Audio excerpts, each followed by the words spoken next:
There you go. And Ryan, that shows just on time. Can you hear me, man? Yes, I can.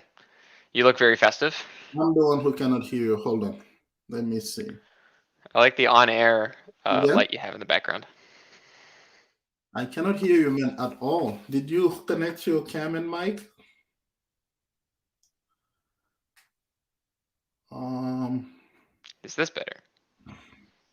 I cannot hear you yet. Hmm. Look at the settings and make sure. Hello. Uh, Let me see for the audio. Oh, I see. That's on me. So the mic should be the other way around, and my speaker should be okay. Say something now, Hello. loud and clear. Hmm. That's good, man. Good to see I you. How like you the been, man? on-air thing you have in the background. What's that? I like the on-air light you have in the background. Oh man, this has been my childhood dream, man. I always wanted to be a radio DJ or something like that. Uh-huh. So when I Now saw you're a that, nerdy radio DJ. huh? Now you're a nerdy radio DJ. Yeah, man. I mean, we don't fall too far from our dreams, I guess. I guess not. So yeah, I mean, I what was that? I was at I don't know, a Marshalls or something like that, and I saw the sign and I just flipped. And my wife and my kids were looking at me like, "What's wrong with him?" I'm like, "You guys don't understand, man." Oh man, I always wanted to have one of these things. Hmm. Let me switch to my headphones and let's get started. Okay, connect to my where's my Bluetooth? There's so many things nowadays. Okay, Bluetooth is connected. All right, you still can hear me? Hmm. Cool, cool, great. Okay, so we are streaming at the same time on Net LinkedIn, on YouTube. So I might be looking around sometimes if there's a comment or something like that, then we can just I can try to respond to it. But I believe this is going to be a series of few videos, few session like this that we're going to do. And I could not change the username on Twitch yet because we are on Twitch, on Twitter, and on Twitch it should be like Coders Craft Dev. Because what Ryan and myself are going to be doing every Wednesday, I don't know if we want to commit yet to like every week, but we will try. But every other week at least, we will come here, start on a project, on a concept, something like that, and then maybe take 2, 3, 4 sessions to finish one project and then move on to the next one. And it is just a learning process for both of us. Ryan claims to be a junior developer. I don't know, man. I've been doing this for 20 years. I still feel junior myself. So, but what I like about Ryan is like the energy and then just like the questions. So he's gonna keep me accountable, and hopefully we're gonna learn. So that's there's no way that this whole thing can be scripted. He's gonna come with his own perspective, his own questions, and hopefully at the end of the day we both learn something new. Yeah, feel free to comment if you're on LinkedIn, on Facebook. I mean, I'm not streaming on Facebook today, so LinkedIn, Twitter, what's the other one? LinkedIn, Twitter, and Twitch. There you go. So today we're going to be talking about Storybook. Okay, my first question to you, Ryan: have you heard of storybooks before, or have you had the chance to play with it before? I've yes to both. Cool, cool. And what's your general impression on it? Are you using it as a solo dev or like within a team? Both, actually. Cool, nice. So what are the things that are you seeing in there, or what are the things that might be an overkill? What is your general impression about it? When I first came to look at Storybook, I was initially very confused because it Mm-hmm. presents to you a very different way to think about development, front end Mm-hmm. development. Mm-hmm. Before, I would structure my development whenever making a view or some component where I would spin up the application, some website I was making for a company, and then I'd make it in the application. Like if I need a button or a Mm-hmm. drop down in a certain place, I'd develop the component in the application. Mm-hmm. This leads to, okay, what if you have different states? Or what if you need to test some very rare states, like a very particular user or a very particular network state, right? You Mm-hmm. can't mock those up easily. And then when I went to Storybook, they said, okay, stop developing your application, your components and other states, all of that in the application itself. Instead, Mm-hmm. think about it as you're developing in isolation. You mock up the data, and then they just render the component onto the screen for you. Then you kind of compose components onto components. And then by the end of it, all you need to do is just feed all your components data, and then it renders onto the screen. So it gives you like a nice book of sorts to look at all the different states that you made. You can hook it up with a lot of different tools. So I actually use it on one of my personal projects, my personal website, and I've actually been Mm-hmm. finding it pretty helpful because now I don't have to click through all the different states in my website or mock it up. I can actually just see everything listed on the left. I can explore my website components just like Mm-hmm. a file explorer. So it's been really cool that way. Nice. I mean, for me, I have always been resistant to change. I've been like using, for example, CSS since like the CSS Zen Garden. So when people talked about Tailwind CSS, I was just like, eh.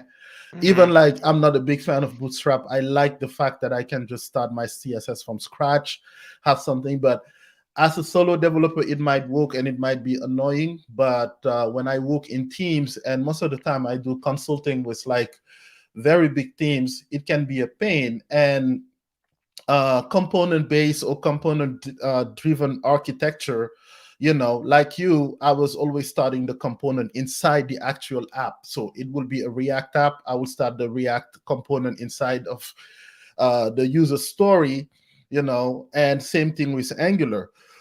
But when I started embracing Storybook, I had this little like aha moment where I could really like throw everything that I needed to at that component in isolation and not have to worry about the bigger application and then do all the little permutation, the little states. Like if you take a button, for me, I believe like a button is enough to teach like the entire like front end, like state management and Hmm. and different. I mean, just that little silly button, man, and all the little things. And we're gonna do one today and kind of so people can put it in perspective. But I was just like, it's just kind of went back full circle. This whole concern about the separation of concern came at this level too, where I was like, oh man, I can really develop my component in isolation. I can share this with my QA team, with my designer team, and sometimes when we have like any type of complex type of bugs or anything like that, we don't have to fire up the application, create a scenario. We just go directly into the scenario in Storybook. We see it in there, and when we put like using the actions or the knobs or stuff like that, then boom, you have like a situation, and you can validate your Storybook if it is done right. And the part that I love the most, because in most of the teams that I work with, I kind of sit as a UI architect. I don't even know what that title really means, but I'm kind of the one who should solve the problem for the developers. I'm there to make sure that the developer experience is great. So by giving them those tools where they don't have to worry about, okay, how I build this component, because the component is already built with for them, you know the inner workings of the component is already built for them. And Tailwind CSS, a lot of people say it's verbose, it just dirties your HTML. Even that layer, I can abstract it, and then when they want a button, they just put that button. When they want like a menu, they have that menu, and all they have to worry about now is the logic and how the things connect together. So this, to me, this is fantastic. And then on top of that, we're going to use Narwhal NX workspace, which, like, when we're talking about separation of concern, it is like the holy grail when it comes to that kind of a lot of people are lost in it, because like when you say monorepo architecture, people are going to counter it with like, oh, micro front end versus monorepo, multi-repo. No, no, no, no.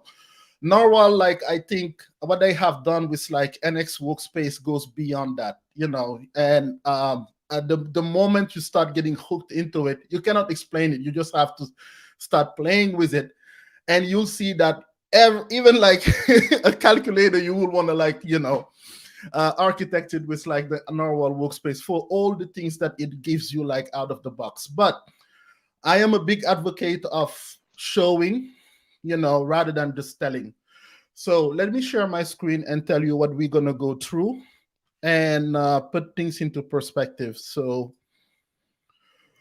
all right, it's getting a little cozy in Georgia these days, so bear with me.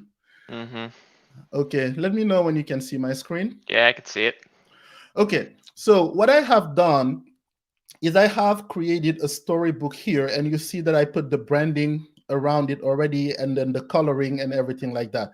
But this is a storybook HTML file, and I'm following the atomic design system. If you have not heard about it, it was coined, I believe, by Brad Frost back in 2011 or something like that, 2012.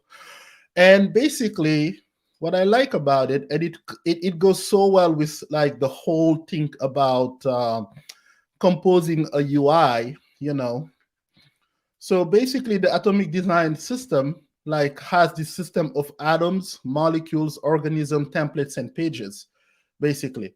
So a good example for a web developer or front-end developer is you can look at like a label as an atom, an input as an atom, and a search button as an atom. But if you think about a molecule, it's this system where you have the label at the top, the input on the left, and the search on the right. So you can isolate those pieces and then compose them however like you see fit in your molecule system, and then so forth and so on when you start like building organisms, templates, and the final like expression of that is a page. So I've been following this personally. It's a little slow to get started with it because you wanna know, um, you don't wanna decide too early how to cut your designs and everything. If you do have the help of a designer, that's even better. I use a whole workflow. I start at Figma, for example, and here, this that I'm building right now, this light dashboard, you have the dark UI, and within like the sessions that we have set up for ourselves, we will be like building some part of this, maybe 2 or 3 pages, and with the proper stories in an Angular NX workspace. So a quick tour of the application. It is email admin dashboard, so you have your sidebar, your navigation, and then, so just your typical like kind of email inbox application, but it has a dashboard like, feel to it. So you have that. And let me go back to the design, to the editor. And technically, I don't think like Figma is where developers should like get involved in that design process. To me, the handoff should be done in another using, because just for the simple reason that Figma can still get dirty. Like for example, I'm the one who started creating like this component system, but usually a designer would like do that for you. I isolated the icons, and I even started like thinking about, okay, what are the atomic parts and stuff. So if I was to work with a designer, this is where maybe we would work and talk about it. But in Figma, I added like the Zeppelin plugin. So really, really, the developer workflow starts in Zeppelin for me, and which I'm going to open here.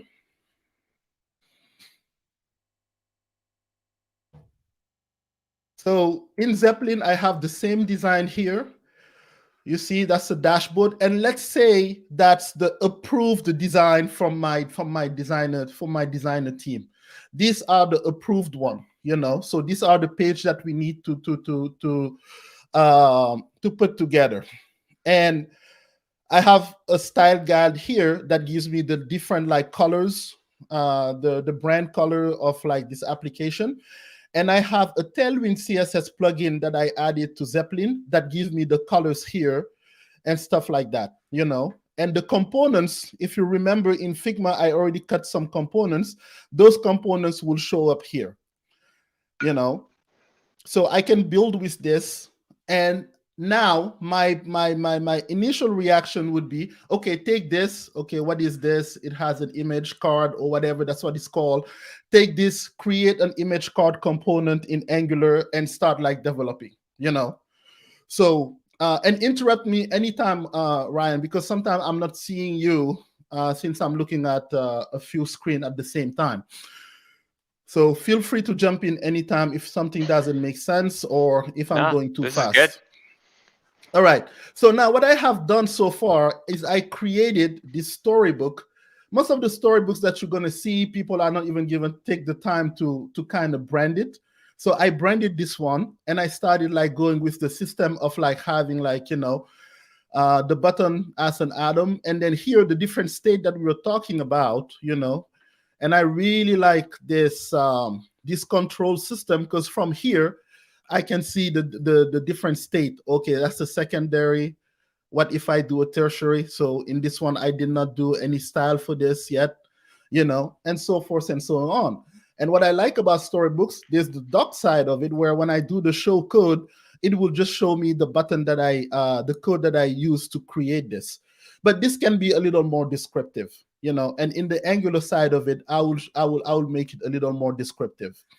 So for the molecules, I have my list item, for example, as a molecule, because you see how it's a combination of an image, a link, a header, and then some text, and then a state here of like a favorite or not. So if I add is favorite to true, you see the state how it changed to true. Okay. Mm-hmm.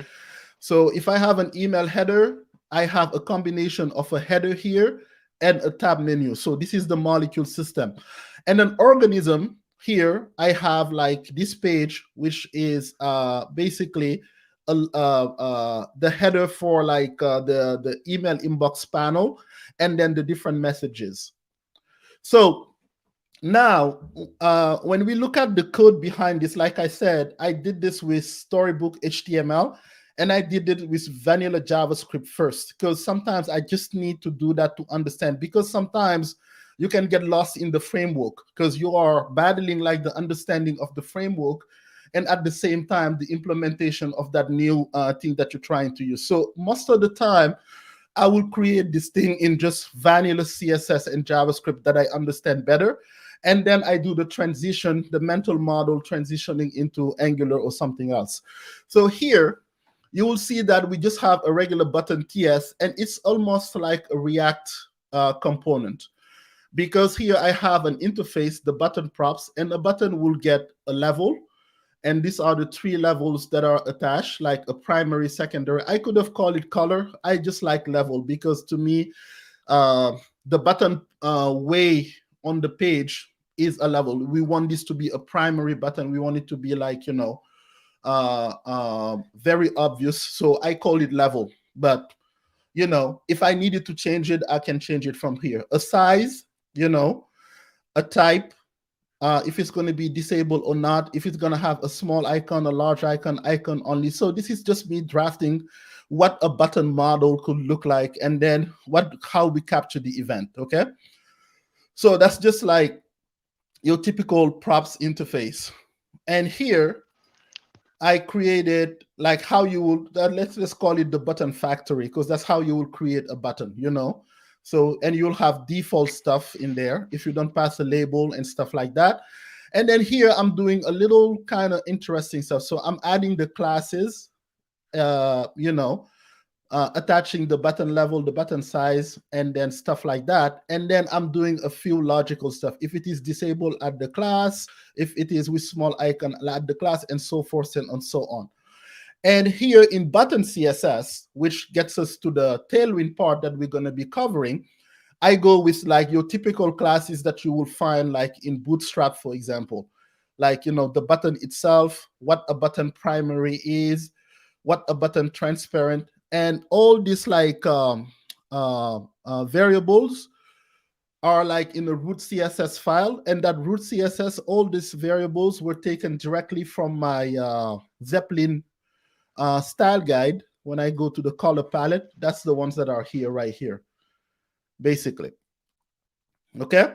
So now I have my button, and you see all of these things. And people who hate CSS, like, are like, why would I even have to worry about this? But I mean, to be honest, I have Copilot helping me these days, so I write this thing pretty fast.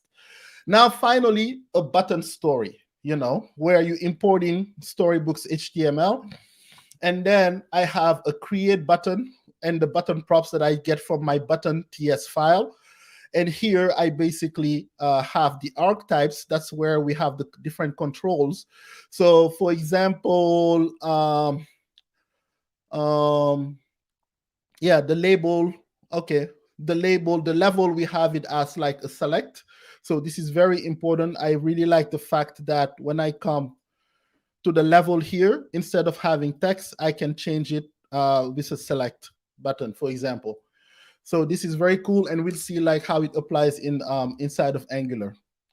Okay, and so Looks forth good. and so on. Yeah, and then you have a template basically that you associate with that, and then basically you are saying use the create button function that we have here, and then I'm gonna pass you some arguments and create a button for me. And now this is how you're binding like the different one, the primary, the primary transparent, the secondary and secondary transparent. And those are the names that you find again in the storybook here: primary, primary transparent, secondary, secondary transparent.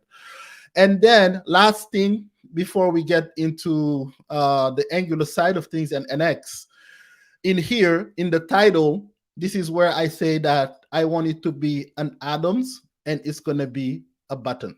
Okay. Command Z, get out of this. And that's why it's now like organizing it this way for me. All right. Okay. So we're going to start recreating the same thing that's going to, in an NX workspace. That's going to allow us to introduce NX for for some of the people who don't know about it.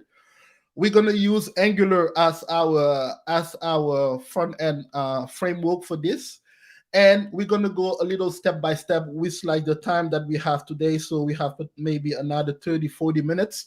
We'll see how far we get, but at least we can get it all set up and ready for us to go and come back like next Wednesday, and keep on building like this user interface. Sounds All exciting. right. Okay. Any questions for now? Yeah, you did a good job on the Figma stuff, by the way. I really like the designs you put in. Oh yeah, I mean, there's a repository that I go to, and there's a annual thing that you pay, and you have access to all those design and stuff. So this is pretty good when you are able to recreate something as real as possible. To do this type of stuff. I hate the Hello World examples. I want real stuff. Mm-hmm. So let's go, and what we're gonna do now. So for now, let's just say, since I'm streaming, I'm going to be very cautious about memory here. Zeppelin, I'm not going to need you now. Bye bye. What does Let's Zeppelin go. do, by the way? I haven't heard of that application before. Well, Zeppelin basically is the bridge. I call it the bridge between like the design and the development department. To me, that's where you do like the design handoff, basically.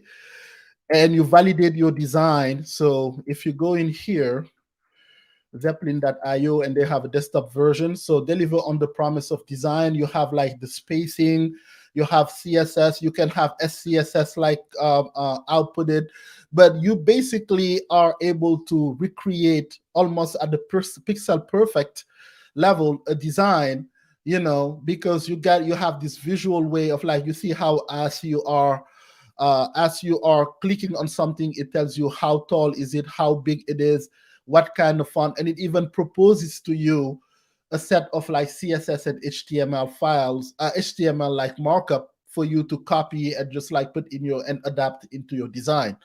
So if you add it properly in like in your workflow, it can be like the contract between the development team the contract layer between the development team and the design team, where whenever the designers are ready with a page, a component, they push to Zeppelin, and then you can even they even have you can even how you call it, version control like your design, and say design as of September 20 whatever, and then if you update that design, you can version control it and push it up, and then the designer, the developer receives like that update, for That's example. pretty cool.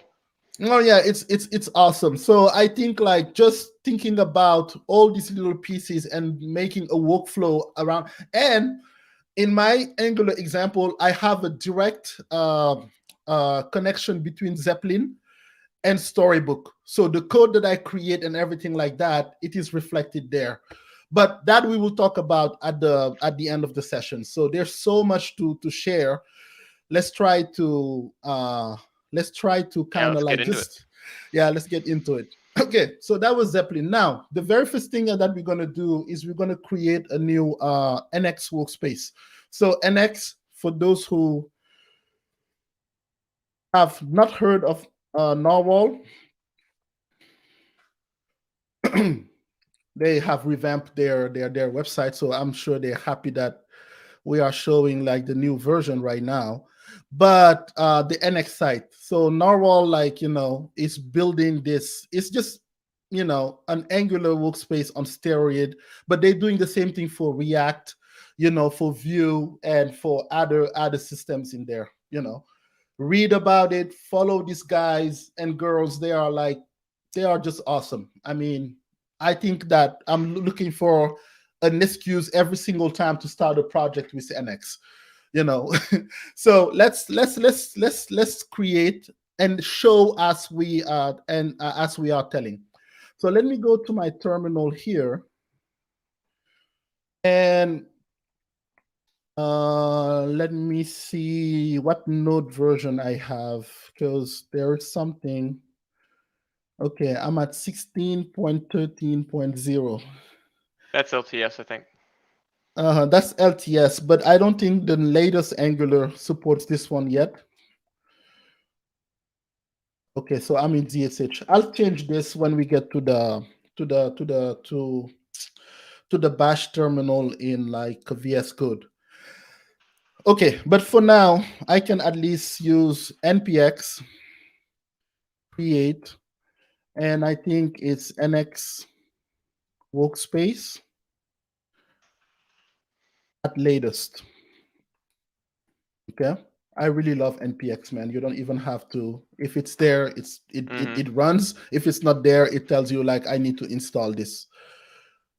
That's very cool. So I'm just gonna go like this. I could have like added the flags, but I think it makes sense to just do it this way. So for people who are gonna see it the first time, so I would say yes, and then I'm just gonna call it email admin. I don't want to call it fitmail because I have another project called that already.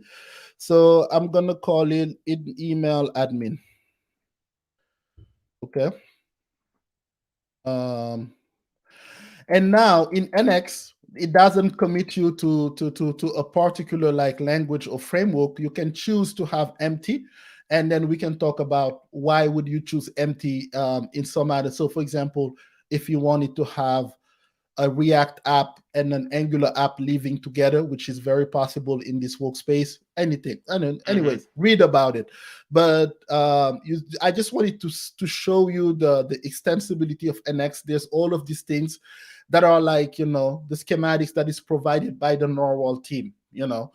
So I'm gonna go with Angular. All right. And the application name, so it's going to create a default application. You can name it whatever you want, but for me, the default application, I will always give it the same name as like the workspace. And that's a tip that I got from Zach who works with the NX the Narwhal team. So the default application, same name as the workspace, and that implies that we can have one or multiple hundreds of applications inside the same workspace. And we're gonna use Tailwind. We don't really need even like this, but let's just say we're gonna go with CSS. NX Cloud is something that we're not gonna use today, but I highly recommend it. and then it's creating our workspace. So hopefully the 1 gigabyte upload or whatever, like the 1,000 gigabyte Hmm. whatever from AT&T is going to show up here. But I wanted to do it from scratch so people can just see that this is for real. I mean, we're not, this is what like your normal developer experience is going to look like. But it's creating it. Usually for me it runs about 2-3 minutes, to create a brand new workspace. It's nice that the So, NX solves a lot of these problems for you with the oh my templates lord, and stuff. man. Oh my lord. And then on top of it, out of the box. So while it's doing that, let's talk about what NX gives you out of the box. It gives you like, a proper setup for like your end-to-end testing with like Cypress.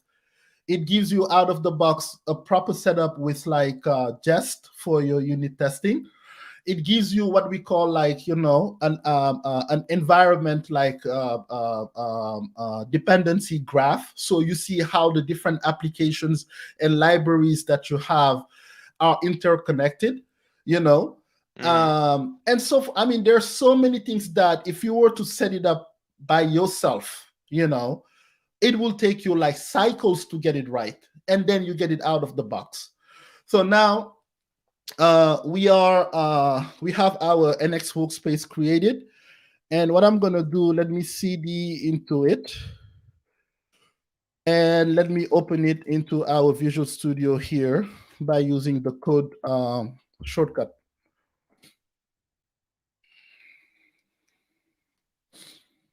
And I think it already runs like npm install. So You should be good. I think I saw it yeah, run it. yeah. All right. So one thing though, I know that Angular. Yeah, I trust the. Okay, this is fine. Thank you, GitHub. Now you are in a typical NX workspace, and we have our node modules and everything. But the one thing that I'm gonna do is Angular latest version, which is 13, does not support 16 beyond 16.10 out of the box. How do I Ah, know that? So how do I know that? If you go to Lars Nielsen GitHub, Angular versions,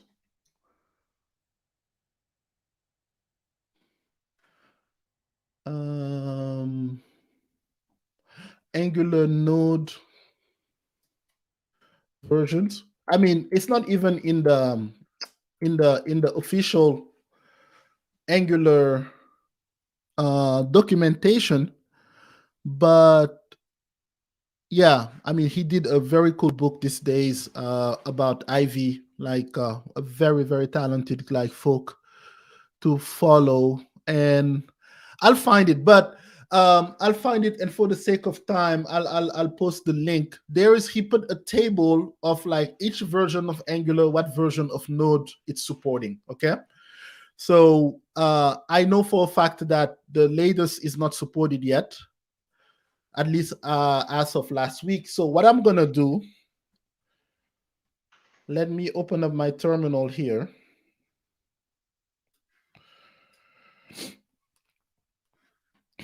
and I'm in Bash. Okay, I just have to get an NVM to work in ZSH2, and I'll be happy. So I let's think I do found it for you. this. One of his gists. I just sent it to you in the chat. Yeah, that's one of the gist exactly. That's a Yeah, really send it to. awesome gist. And Yeah, it's so let me searchable open. too. The Yeah, stuff at GitHub is amazing. I'm telling you, man. So where are you? You are here. Did you put it in the chat here? Yep. Well, Uh, private chat. Oh, yeah, it's on put the it right in there, the notification. The the notification on the right notification. there. That's comments. Okay, I got it right there. There you go. Cool. And Yeah, you're this right, is it's awesome. 6.10.x. Yeah, so 6.10.x, So 16. So from 12, you see it says like 13 is supports from 12.20. to 16.10. And in general, you don't use like, odd numbers for production code. Any odd version of Node, odd numbers, you don't use them. So having said all of that, what I'm going to do first is the node modules that I have here, I'm going to get rid of them. Let me get rid of those. Do I want to get rid of the package lock? No, I did not. Where's my package JSON here? Funny. Oh, it's here. Do I want to get rid of the package lock JSON? That's pretty useful. Yeah. I mean, it will rebuild it. So why is it? It's going to take maybe a second here. Yeah, so this first session is going to be like the slowest one because we're going to just set up the environment, and maybe we're going to get to the first story hopefully within I have my timer here. We We got have, this. My yeah. favorite part about setting up repositories is watching node modules die. Yeah, man. I just don't know, man, how it got to this, but that's where we are. So now I have NVM, and if I do NVM ls, I'm at 16, but I have another version which is 16.10. So to be on the safe side, option K for me here, I'm gonna do NVM use 16.10. Okay.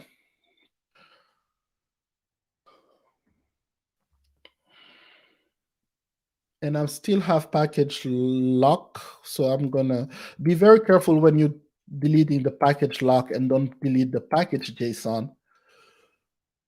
Okay, so let me remove that.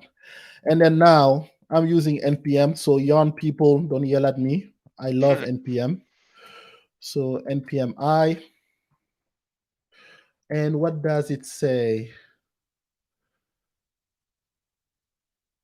Cannot find module. I've been seeing this, and funny thing enough, look at what's gonna happen. It's only happening in Bash, and I have done everything. But let me switch to ZSH, and I do the same thing. NPM I. We're not gonna have a problem. So I'm gonna say Bash That's bye odd. bye, because I don't wanna I don't wanna have to deal with. I don't like. I mean, I'm fascinated by this kind of stuff, but I'm the kind of person where I love cars, but I don't like, opening like I don't want to see the engine. I have no interest in that. I just want a good dashboard and just get where I want to go. So tooling, Get in the the car and one go that, vroom vroom. You don't care yeah, what's that's in the it. engine. That's it. Really. If possible, don't even make me worry about filling up the car with gas. I'm I just want to go. I'm telling you, man. I'm telling you, man. I swear. I think it Have you all seen started. Fig? Fig.io? Fig.io? No. Speaking of terminal problems, so they're a startup based off of reinventing the terminal. So they're Mm-hmm. considering it in the last like 50 years, the terminal really hasn't changed much. So they're really trying Mm-hmm. to reinvent the terminal and make it a platform for development. I think Mm-hmm. it's fig.io.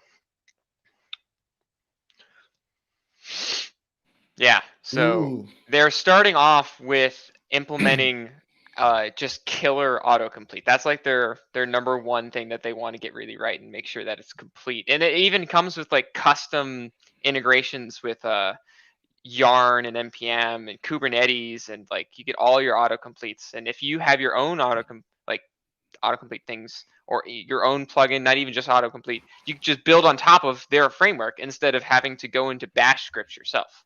Mm-hmm. So I've got my eye on this, and they Oh just man. they just went released for Mac. So That's pretty cool, man. I mean, like we need more tooling to solve our tooling problems, man. yes, I That's personally do not want to look at bash scripts all day. Those are painful. They make my eyes those are bleed. very. I know, man. I have some friends, they swear by Vim or VI or whatever. I'm like, why in the hell would you do that to If you're yourself? good at that, go ahead, go you. Yeah. Okay, so I think now we have I'm just gonna look at like um um the YouTube channel here in case we have some comments. So for now it's good. Let's go back to our, okay, there you go. So now we have it all installed, and Wow, we talked zero about, vulnerabilities. Go you. this is something else, man, I'm telling you. So 1,700 what? packages. No Think vulnerabilities. about it, man. Think about it. Okay, so what we're gonna do is I don't know if I want to create um a storybook right away, or I want to create a storybook inside the library, because what the normal workspace does, it organizes like your workspace in apps and Hmm. libraries. And the way that I think about it is apps allow me to compose my application, but this is not why I define what my application would look like. So libraries, think about it as if you had like your private npm packages for your company, Hmm. but you don't need to like download them via like a repository or everything like that. It's just like available as an import. You can import it directly and then use it. Are we going to be developing the components as a separate library or Yes, with, yeah? yes, So we should yes. probably do that in the lib, I would think. So we'll do the lib. I mean, you can do the storybook in the apps too, but I kind of have my reservation there. So let's create a lib. So NX has an NX console that it comes with, That is basically. cool. And then you can I like typing some commands once in a while, but man, if I can have a console that can help me. And then I'm going to create a normal angular, so that's the schematic. And what type of schematic I want to create, so I want to create a library. Okay, so now it's going to give me like the interface here. What's going to be the name of the library, and I'm going to call it what's it, email admin UI. What is Sure. cool though, what is cool though is as you are typing, it's showing you what the command would be like if you were to type it Oh, yourself. So let me move this to the right. I that's love it. cool. It's magical to me. And let me get rid of the left panel. I think on the Mac that's Command B. There you go. So here I'm gonna call it um, email admin UI. Okay, so it's gonna go in the libs folder. It's gonna create an email admin UI, and it's gonna create all of this. But you see that at the end, it show you what it would look like because it's using the dry run flag, so nothing has been created yet. Hmm. And the directory, I like where it is, but if I wanted a special directory for my libs, so I like the default one. Add a module spec file. I leave this to the default. Is it a buildable library? We talk about the buildable library another time if we do a whole session on NX itself. But those I would leave the default. Um, Add a router module for child when set to true. Yeah, so this is a default. So um, it's just going to be a UI library. I don't need this. ESLint by default. Um, the parent module would be the default. I mean, right now that's my first library. I'm not doing anything. Prefix publishable. Do I want routing in this library? No. Simple module name. Yeah, good. Skip formatting the file. Do not add dependency. So basically, I'm doing everything, and then stricter type checking. Okay, I'm not a very disciplined developer, so I'll go with the strict typing. That's fine. Do I want any tags for linting? No. And then for my unit test runner, I can do Karma or Jest. But I like it that from the get go, they already have the configuration for Jest. If you love Karma, I'm sorry for you, man. So let's run this. Okay, so and then we can just press anything in here. We can go back, and if you look at our structure now, we have libs, email admin UI, which has like a source and a lib folder. And here it has an email admin module. Okay, that's very cool. Now, the very first thing that I want to do is install Storybook here right away. Okay, because there is um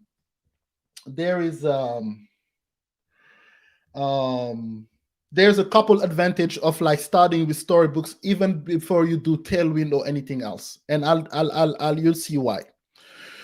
So let me go back to my terminal, and we run nx run, and what's the name of our library? Email admin UI. Did we add storybook already? I think we Not need to yet. add. No, we did not add storybook. Okay, so let's add it as one of the plugins here. So we're gonna do npm add um, in our dev dependency, not like that, buddy. Shift D, and then at narwhal storybook. So let's add this first. Oh, Okay. Narwhal has its own storybook thing. Yeah. So if you want to know, they can you can see like the different packages. What was the if you do nxls, I believe,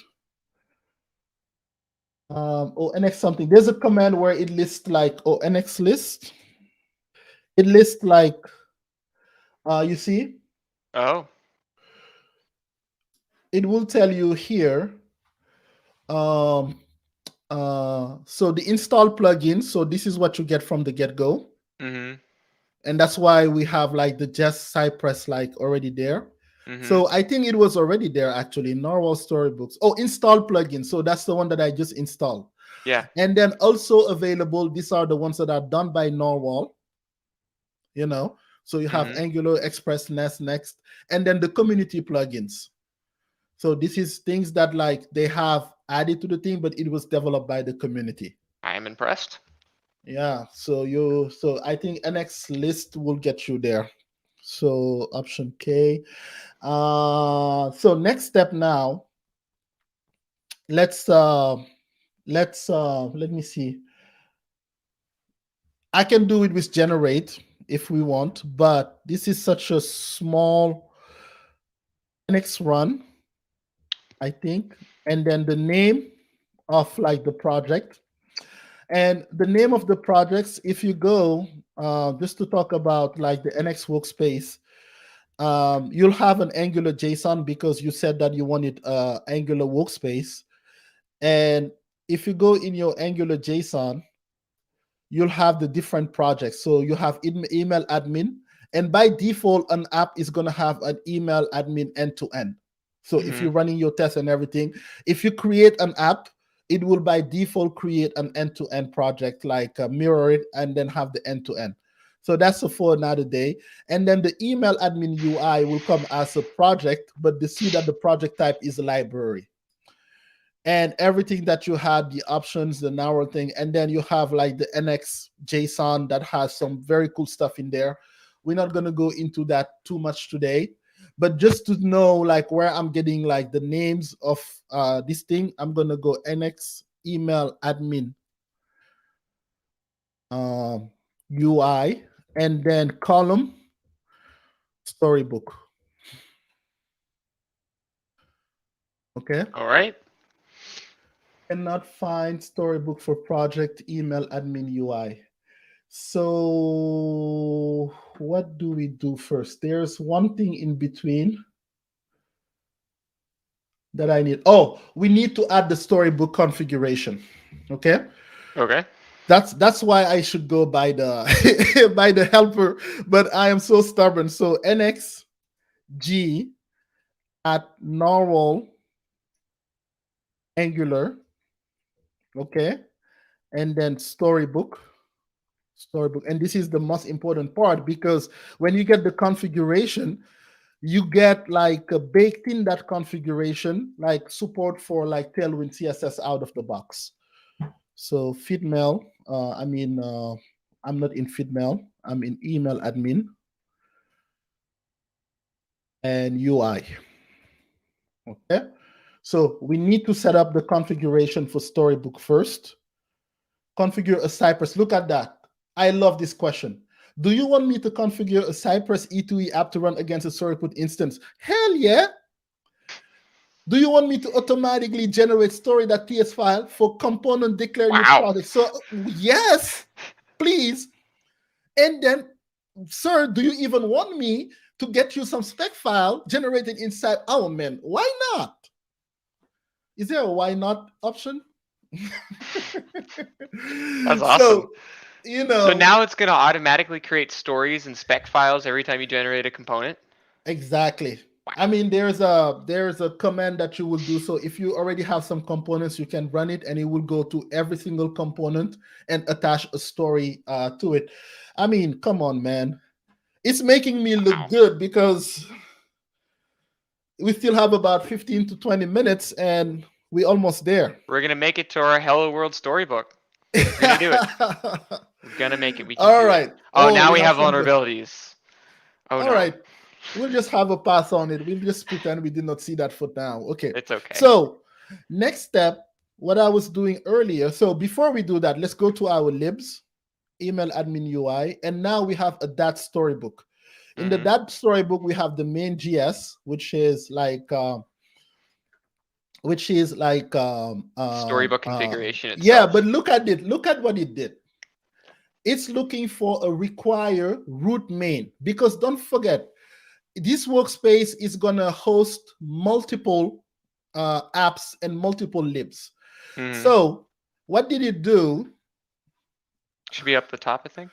At the top, it created a root space storybook that can be extended from anywhere. This is going to be so important later on when we're going to do like the custom like fonts and custom width and height in Tailwind CSS. We can make it happen from the root, and every other storybook that is extending it is going to take it from there.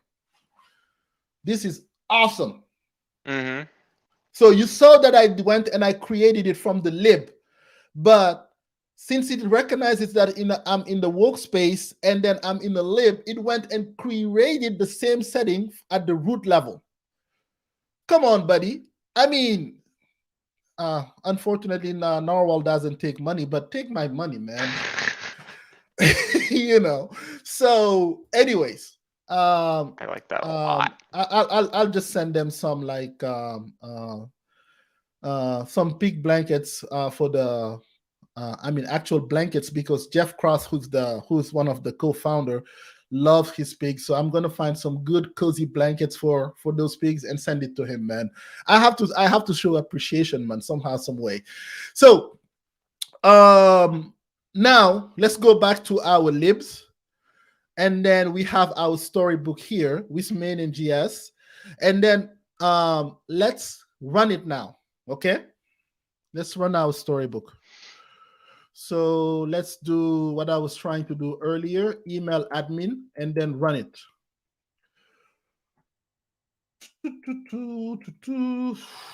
I love it when everything's green. Yeah, man. That's all I want to see in my editor. Yeah, man. Green is the new black. That's what I'm telling you, man.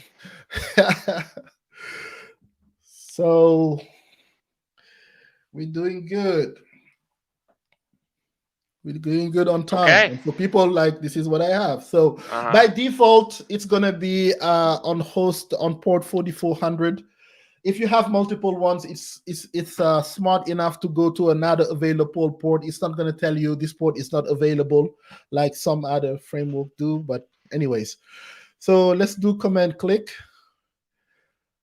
And we are here, but it says could not find any stories in your storybook. That makes sense. We don't have any because when you create an app in Narwhal's workspace, by default, it's gonna create a default app component and stuff.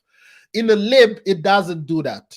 So, and since we don't have any component, we don't have any storybook. That makes sense.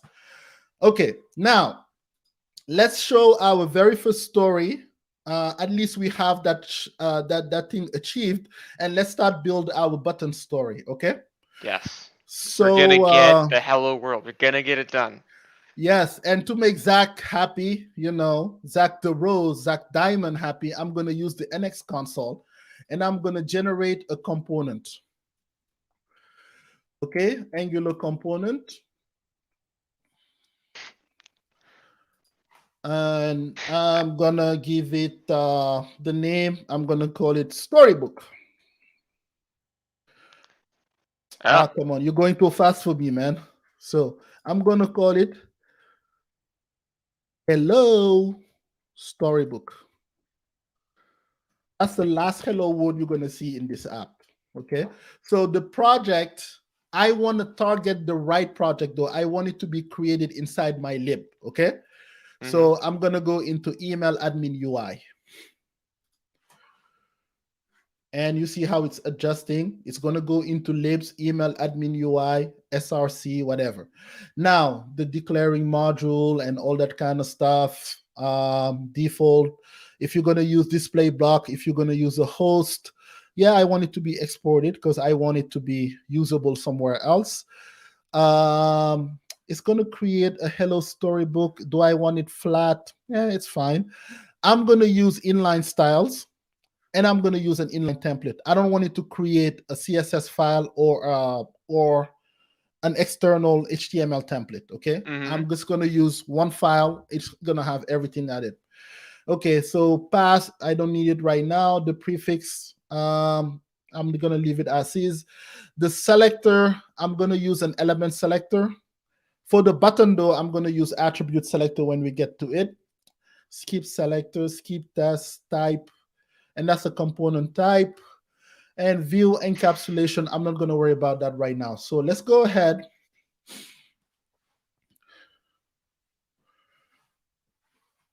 Okay. Boom. Now let's go to our project. And in email admin UI, we do have a hello storybook that has a TS file. Let me give you some space so we can see it. That has some just ready testing created for you, and then your actual component, hello storybook works. Nice. Now, if we go back to our storybook, we're still not going to see anything because it is a component, but it's not a storybook. It's not the stories. We could create it from scratch. We could go ahead and do it, or we can just run this command that I was trying to use earlier, which is, let me just look at my notes again.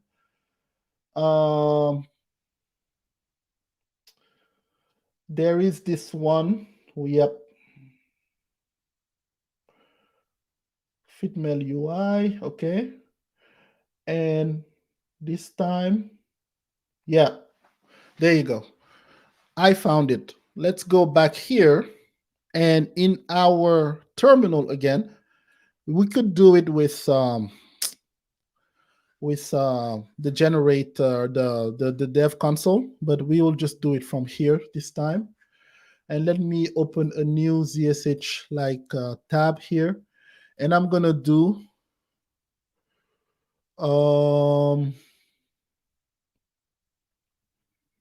what was the last one we did? We did this command. Okay, I think it is NX again at narwhal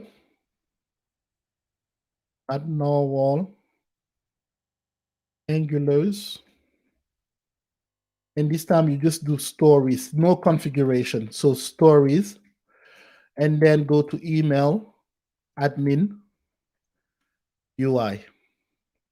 Okay. Yep. Do you want to generate? Yeah, why not? Why not? Why not? There you go. Now look, it has created hello storybook component, and it has created in the email admin end to end, it has created some integration file for hello storybook component spec.ts. Are you kidding me? Respect. So let's go to here, and now let's look at our hello story. So like we saw in our HTML version that we did earlier, or that we were talking about at the beginning of this, it's importing, like, module metadata, story, and meta from like Storybook Angular this time. So we had a version with HTML, and it's importing the hello Storybook component. So it's exporting it as a default, and it's giving it this title. And then this is very cool. The decorator, I have an example when we're going to use SVG file a little later, but this is pretty cool. This is the one, this I saw like in Angular, not in React one or HTML, but they have this decorator object here, this decorator key. And now everything is like properly typed. It's going to export that as meta. So it's going to typecast it as meta. And then the type of story is hello storybook component, basically. Okay. And it's creating a template. That template, is going to be a story that is typed as a hello book story component, that is going to accept some hello storybook component as argument, and then have that. And then it's going to have the primary, which is going to be right there. So now that we have that, and we go back to our storybook instance and refresh it, now we have hello Yeah. storybook works. Yes. Which is pretty awesome. So now we do have Storybook running inside an NX workspace. The one thing that I wanted to make sure that we have, and we almost had time, was to make sure now too that we had Tailwind, and that we can call it a day once we have like Tailwind like in there, because this is just like, I mean, yeah, we have storybooks running, but this is just your typical Angular, okay, component works. So what is so special about that? There's a lot of things that are special, but if you are a very demanding person, what we're gonna do is we're gonna add Tailwind CSS here. Okay. Let's see. So at the root. So any questions so far? No, I'm looking Okay. forward to Tailwind. I used to be a Okay. Bootstrap guy myself until I got bitten by the Tailwind bug. And you see like how we have prepared our component here, where we're not creating a CSS or an HTML file. We have our template right here, so this is Hmm. our HTML. And then if we needed styles, it will be here. But since we're going to be using Tailwind, everything is going to live inside this template. Okay. And I hate using or like um, showing things that I'm not going to use. So I don't need on init for now. I don't think I'm going to need it. I don't need you here. And yeah, thank you, GitHub Copilot, but I'm not going to need any of this right now. Okay. And you, I don't need you too. Get out of here. All right. I just don't, I hate those wiggly things, man. They just traumatize me. Same. All right. So we have it and everything is still running. We good. Okay. If you don't believe me, I'm gonna add. All right, there you go. Okay, and it has like HMR built in, so like hot module reloading. So as you changing, it's gonna refresh uh, your uh, your uh, your project. Nice. Now let's add Tailwind. Let me go back to my. Let me go back here and let's do uh, npm add Tailwind. I think like I don't even need to do this, but CSS at latest. And then we're going to put post CSS because that's how we reduce the size. Sorry. Um, I had water for a reason, but I never used it.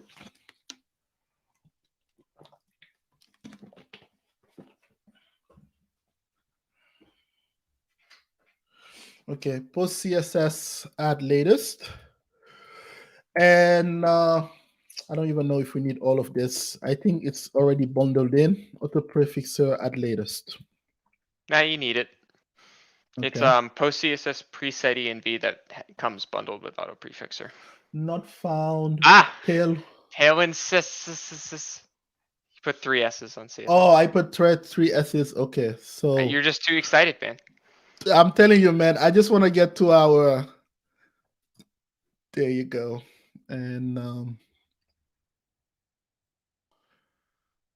I think maybe the That other should be ones good. worked. Yeah. That's why you need a second pair of eyes, man. I'm happy to be them. I used to be so scared about live coding and stuff. Now I just don't care, man. Because I think like making errors is part of the beauty of it, you know. So okay, so now that we have that, and what we're gonna do, we're gonna init Tailwind CSS inside of our. I want it in two places. I want it inside my app, and I want it inside my lib. Okay. Mm-hmm. So let's go into my apps, and I have email admin, and I want to run npx tailwind css init, and don't forget the flag p because that's what's going to add like your post css in there. Okay, so if we go into our apps, we have now um, email admin. We do have post css and tailwind config. Okay, Mm-hmm. let's do the same thing for what else can we do here?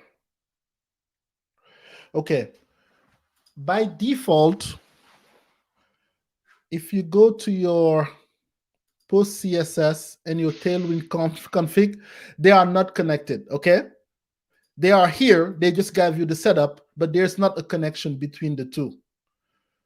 Okay, Okay. so the plugins, um, let's see, you have the purge, the dark mode, the theme, the extend, and everything. And in the plugins, actually, this is here. In the Tailwind CSS, you need to connect it to tell it, hey, I have like a Tailwind config somewhere. Okay. So in the Tailwind CSS, you need to add, and I think like, you see, Copilot helping me here. I'm still amazed. Yeah. But I'm gonna do this, but I'm gonna just be a little like more diligent. I'm gonna use the join. Um, I'm gonna import the join, so it's like it doesn't just. Path.join dir name. Yeah, yeah, yeah, exactly. Let's just be more. Let's do that and be a little more diligent. And it's require pass. Nice.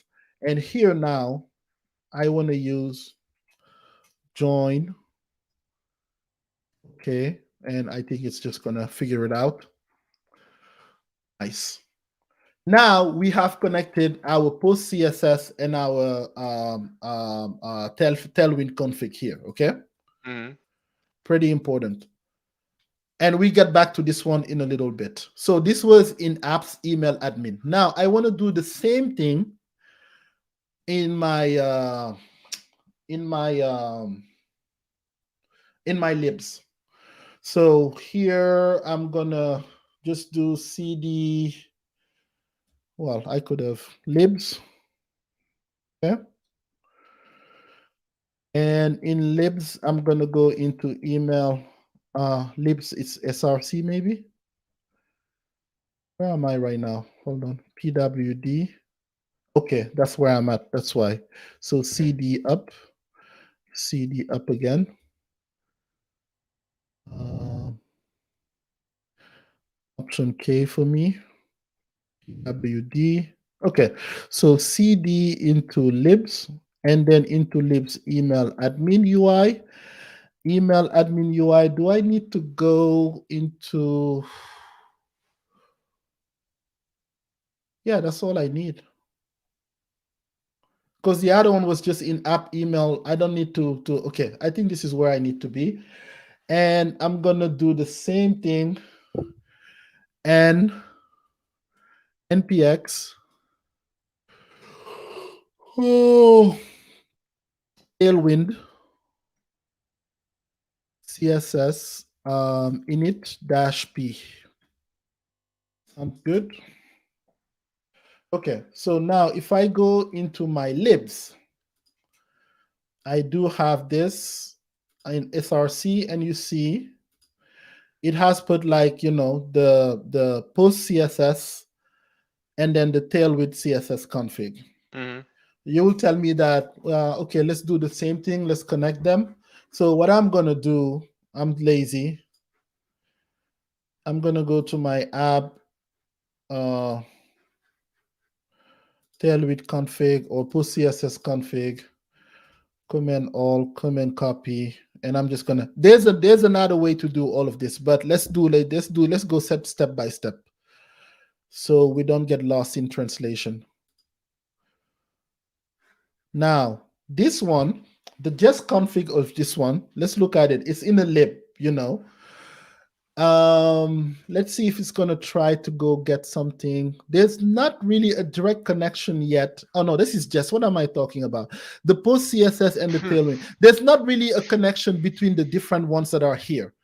And the first question that people are going to ask, oh, I don't want to repeat this all the time, can I find a way to just have it like some things that are global? How do like we'll get there. Okay, just eat that popcorn and let us get there.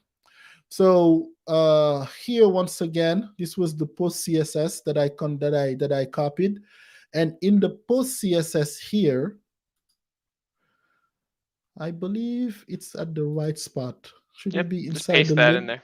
Yeah, I'm gonna command all, command V in here, command S. Now, there is a global file you can create. I think I saw it from an example that Yuri from the Narwhal team put together, which is like a global like preset file. We're gonna start there next session. Today, I just want to get us to Tailwind, and that's it. Okay, so we have this. Now that we have this, what are we going to create? We're going to create a Tailwind CSS file to get all the Tailwinds, like, layers, basically. So here inside of our lib src, we're going to go to here, and we're going to create. So Hello Storybooks has this stuff. In here, I'm going to create, just real quick, a file that I'm going to call tailwind.css. Okay. In the tailwind.css, I'm going to put at tailwind, the tailwind like layers, and we need the base. Then we need the tailwind um, components. And I think there's a third one, utilities. There we go. All right. So when we have that, where do we register all of this? We put it in our storybook here. Okay. In the preview. Yeah, in the I preview. think in the preview, we import. Is that right? We import it Hmm. here. Yeah, you import So the CSS file. we import, so it is inside of, so I'm in storybook, so I'm going out of storybook, going into src lib. That's correct. Hmm. So going out, going to src lib, and is that lib? Yeah, lib, and I want to put tailwind css. That's it. So since it's a css file, it was not okay. There you go. So now, technically, with this, we should be okay. We should. Okay. Now, I'm going to copy a component here, which is this dog right here. This is like forgot password. So Mm-hmm. there's this site called Tailwind Components. Let's copy. Let's look at the code. Let's copy the code that has already Tailwind classes in here. You know, let's copy that. Let's go back to our hello component here, which is yeah, this right here, the template. Let's get rid of this and just paste our component. There we go. Now let's go back to here. So we look at it and it has everything, but the Tailwind CSS files are not being applied. So let's see what we missed here. Okay. Is there something that we need to tell Angular that the post CSS config exists? Let me see. So I think it's just not recognizing. When in doubt, refresh. Let's see. Hold on a second. It's just not recognizing the Tailwind. Um, I can first try this to make sure that it should not be a problem. Let me just like restart the storybook, and let me look at my note real quick if I forgot a step here. No, let's add in our app. Oh, you know what? In our app, we did not do the same thing. So Hmm. we did it for it should not it because like we're looking the storybook of our of the lib, so it should not be a problem. Oh, okay. So can you try restarting Storybook? Because I we just made. did. Oh, okay. Uh-huh. I just restarted storybook. There's one subtle thing. I remember when I was doing it at first. There's one subtle thing. So let me just go back step by step here. Okay. We were doing so good. So component template, and here um You were doing in so the well. hello storybook component, okay, and the tailwind, the preview. Do we put this in preview? Yeah. Yes, we put it in preview. Hmm.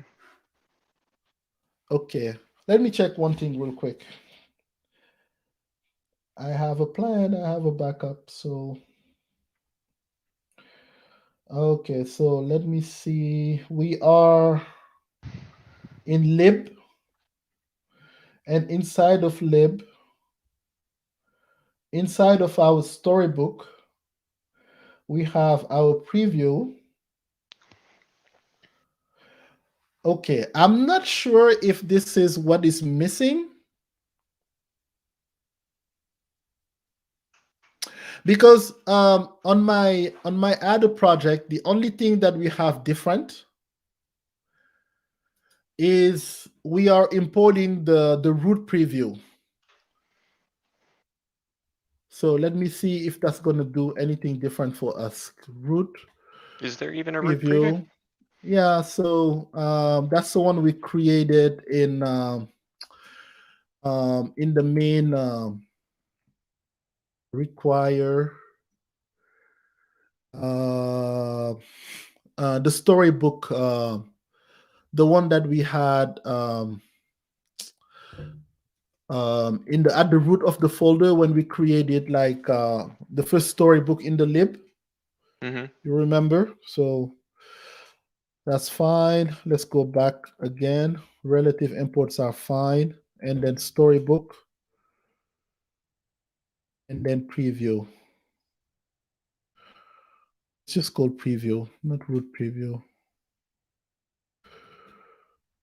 So it's an import body for a JS file, so you don't need the .js.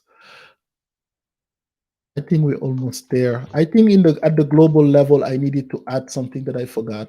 Now let's come back. It's not going to do much yet. It's thinking though. Good. Now, let me go to the storybook here. Yeah, because it doesn't even have a preview here. You see what I'm saying? So Hmm. that's why it's thinking. So let me just set it up. Preview.js. Rename. So it's gonna That's a stop different thinking. kind of view. Yeah. Preview. And this is gonna be impossible to say, man. English is So difficult. preview.js. What is it missing? Something is missing. Okay. We definitely have Tailwind properly. Let me look at one more thing here. Um, I wonder if I just need to move like that Tailwind CSS up close to the, but it should not. It should not be that problem because we do have main is fine, manager is fine, preview is fine, Tailwind import. So the Tailwind import CSS, we have the base here. I just called it Tailwind CSS. Where is it again? In our lib. Okay.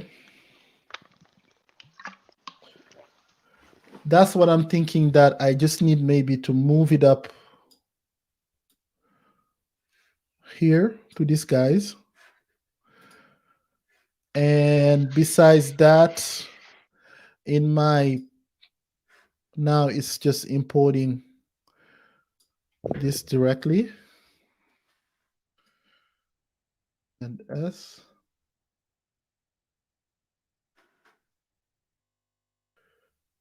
And let's just run it one more time. I don't see anything else we need to do because that was supposed to be very, very simple. So let me do Control C and rerun this. Oh man.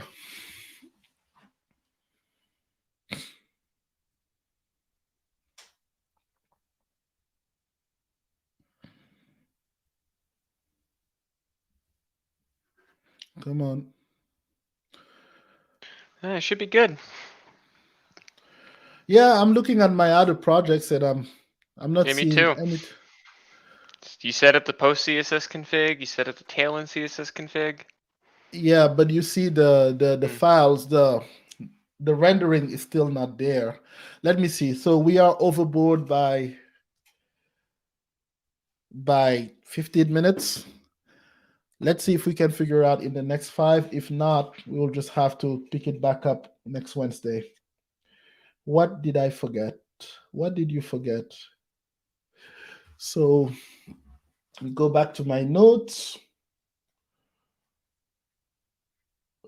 Okay.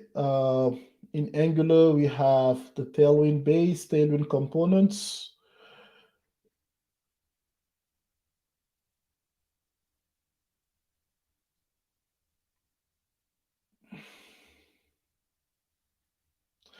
Do we need to add it to the Angular JSON, like the style.css as a global Perhaps. thingy?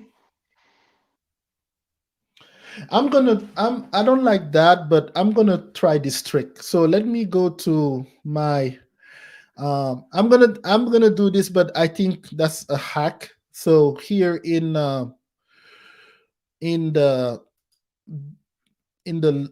apps email admin, there's a style that CSS that's gonna be somewhere here. Um, where is it? There's a style that CSS, and here I can add some global file and do at Tailwind base, Tailwind components, and Tailwind utilities. So this is a global. Let's see if it's gonna affect these guys. Oh yes, it does. But Yay. yeah, but this part is hacky. So you know, Hmm. so this part is hacky. That's just to show that like Tailwind works. But technically, since we have the same definition like in the libs, we should be able to use it directly from the libs without having to do this hacky stuff. Yeah, we'll But get at it. least, yeah, we'll get it. At least we are here. So if we recap for today, we have installed, we have like created an Angular workspace using the NX Dev tools by the team at Norwal.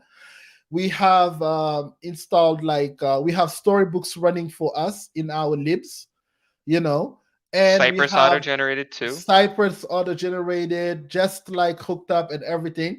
And then finally, too, we have Tailwind CSS with a little bugginess here, but we'll figure it out like by next week. And then we keep on building and finally get like our button components and all the other cool stuff. So that's what we had for you today. Brian, if you want to have the last words, and then we'll say goodbye to everybody. Nah, just thank you for including me. I really appreciated the time. Of course, man. Thanks for being here. And same time, same place next week, Wednesday at 1 p.m. Eastern. You got it. Cheers. Bye. Bye.